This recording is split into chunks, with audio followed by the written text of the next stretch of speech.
35 different industries, experts from each, talking about the challenges, the hardship, and the opportunities. Great lineup this week. We're going to be talking about all kinds, going to college. We're going to talk about the liability and insurance. There's a bunch of things about marketing yourself with just your phone. But back by popular demand, we got Chris with us, security, because it's just so important, so timely. Chris, thanks for being back on Expert 35. Hey, Gabe, man. Thanks for having me. Really enjoyed it.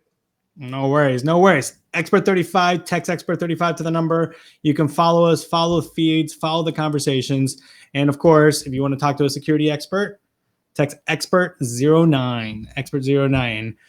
But we had this great conversation last week. Our feed started blowing up and people were like, hey, we really like the not on my watch. And that was kind of like, we kind of just did it thinking like, what's going to happen? And really, it started off with this first one. And you're such an expert. Let's do it. You ready? All right, let's go. Let's go. Motion lights versus dog. Again, I'm going to go motion lights, man. It's just great to have lighting. Lighting deters theft. And dogs, it's a great deterrent. But, there's so many dog bites. There's so many insurance claims that come from that. I know we talked about it before, Gabe. Yeah. And it's a huge amount of cases that comes against your home for dog bites. Most people don't know that. Right. Absolutely. So, and the dog, if it's a family friend, great. But if as a protection is a completely different animal, right? And now we're getting into the world of drones and all kinds of stuff. We can talk about that, on the next one. Stun guns versus pepper spray. Ooh. So if you're a female, I'm going to say pepper spray. And the reason why is because it actually has a little bit of distance with it when you spray it. So you don't have to be directly on your attacker. And stun gun, if you're a guy, it's okay if you're a lady and you have a stun gun. But again, the premise is you're trying to get away from the person, not get closer to them.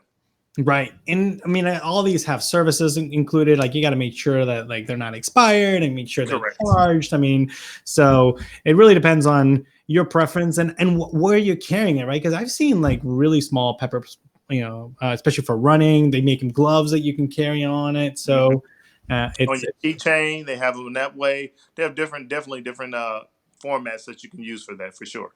Well, and that transitions right into the heart of it, right? Do you fight or do you run? I will tell you, run, people, run. Okay, listen, the only time that you would ever fight, okay, is if your life depended on it. I mean, and that's really it. So if someone's trying to steal your car, get out and run. Let them have your car. Yeah. Your life is more valuable. If they're trying to take some money from you, give them the money. Your life is more valuable. You should run away. Again, we only fight when we absolutely have to, and we're backed into a corner, and that's our only way to defend ourselves. Yeah, that's what insurance is for. It's just stuff. Leave it. Boom. Great answer. I think one of the challenges, too, that we see is we have a lot of women on the show that have asked questions, obviously, throughout the other experts. And, one of the challenges they have is, what if my child's in the back seat, right? Because that child's strapped in. Right? So I think fight is probably what they're thinking of, but what would you say would be the best way to protect yourself if you're in a position where you can't drive away, because that's the run, drive away with your child, right? But if you're in a situation where what would you think is a good personal protection device to be able to at least fend somebody off if your child's in the backseat? There are a number of different things. And again, I would always lean towards do what you think is comfortable for you. Okay.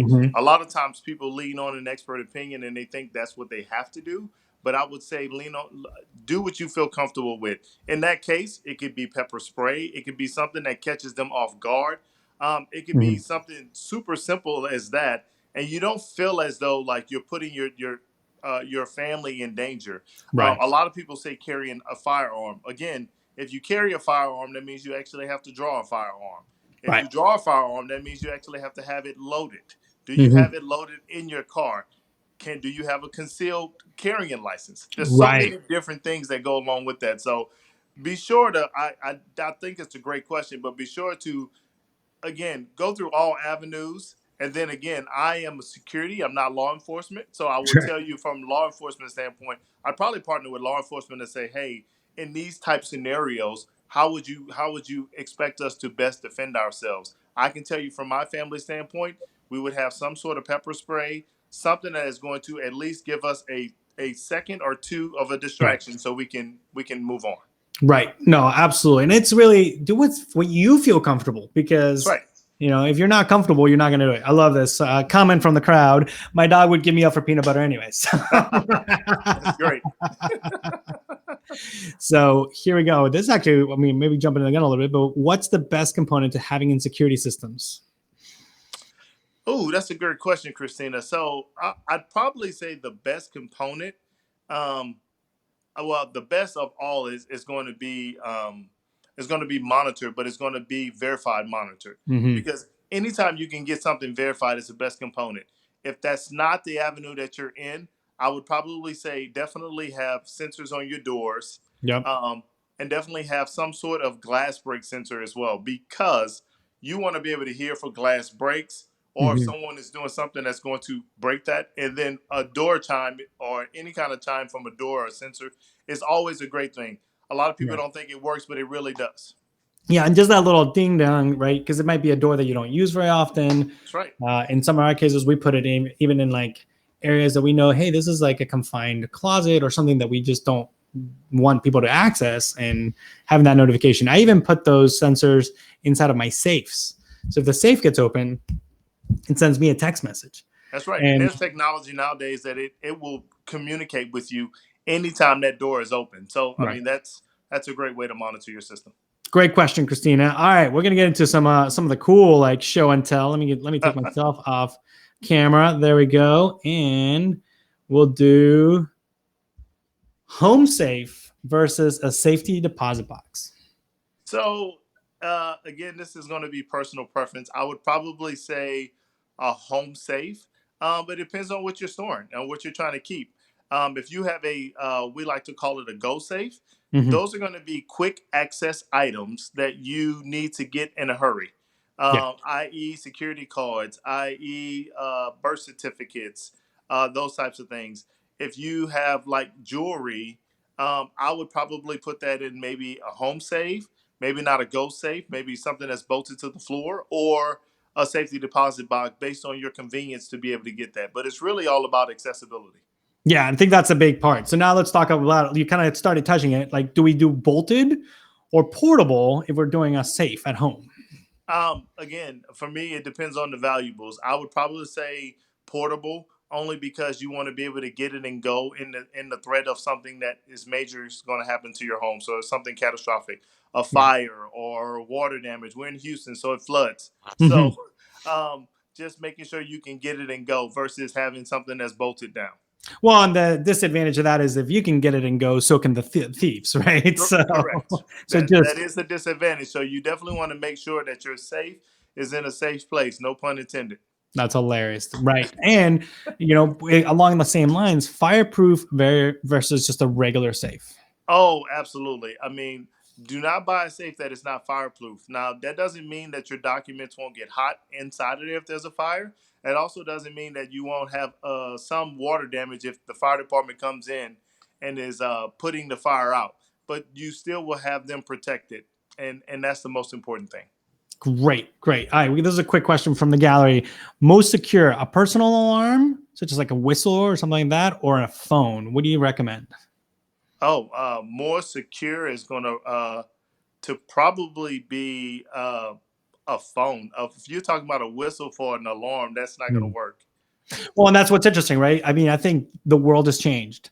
Is people now can walk with a phone and they can be talking to someone, Yeah, right? So like the phone on itself isn't any good unless right, like you use it, right? right. And the whistle is only going to maybe deter the person there, but at least notify someone else around. It's kind of a different. We're going to use whistles. Next week we're going to be fly fishing in Montana. But guess what? There's no phone service. That's right. So, and we're probably just notifying somebody else, maybe another hunter, or maybe it'll scare the moose away. I don't know, right? That's good. Oh, great question, Greg Stevens. What about a hotel room safe? Hotel room safes are good. Again, when you're going on a hotel trip, like obviously what you're storing in there is probably just going to be your valuables and/or cash. Um, I would probably tell you if you have your valuables, have them insured. So you definitely want to talk to your insurance provider about that.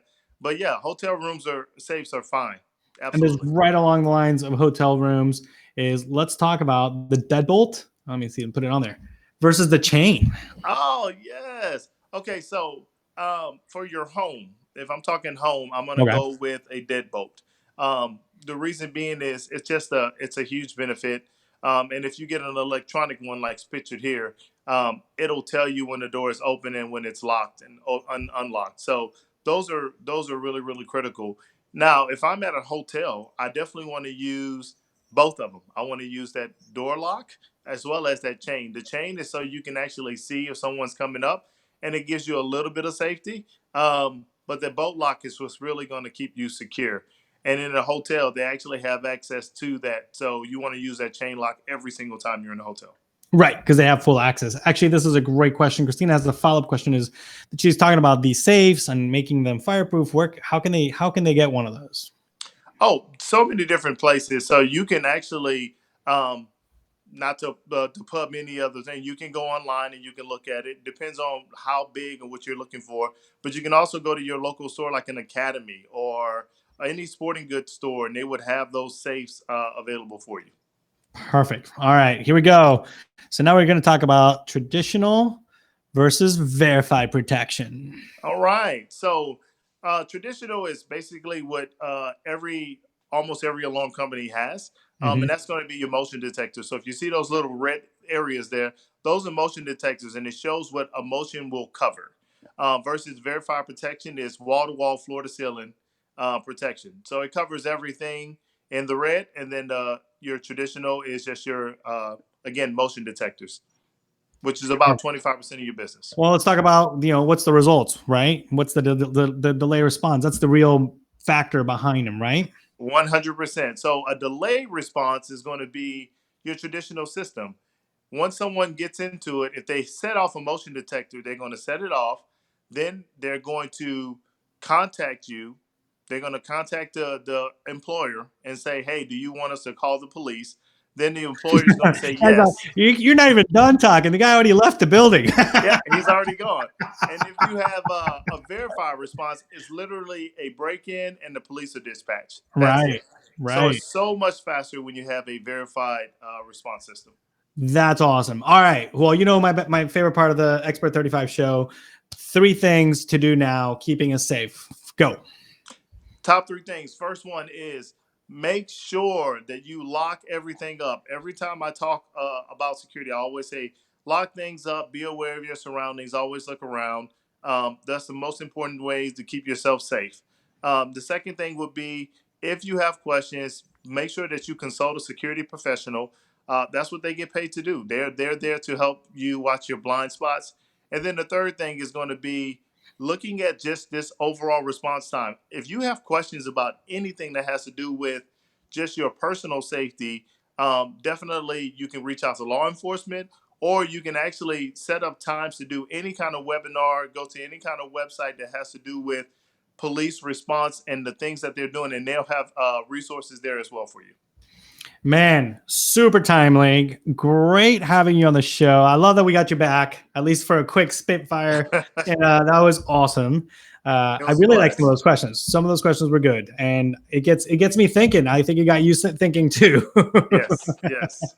It was great, man. Thanks so much. No problem. Expert09, you'll get access to Chris. We're going to let him go onto the chat. There's more questions on there, so you can answer some of the questions that are on there. And we'd love to have you back again soon, Chris. Thank you for being with us. Hey, thanks for having me. You guys have a great day. All right. Guys, Expert35, I'm going to leave some of his graphics as I love it. I love seeing the timing. If you have any questions, you can text right there. Text Expert09 for Security Expert. And join us later on in the week. We've got all kinds of new opportunities coming up, new experts talking about what's happening. Thank you for joining us, guys. This is Gabriel with Expert35. Have a good one.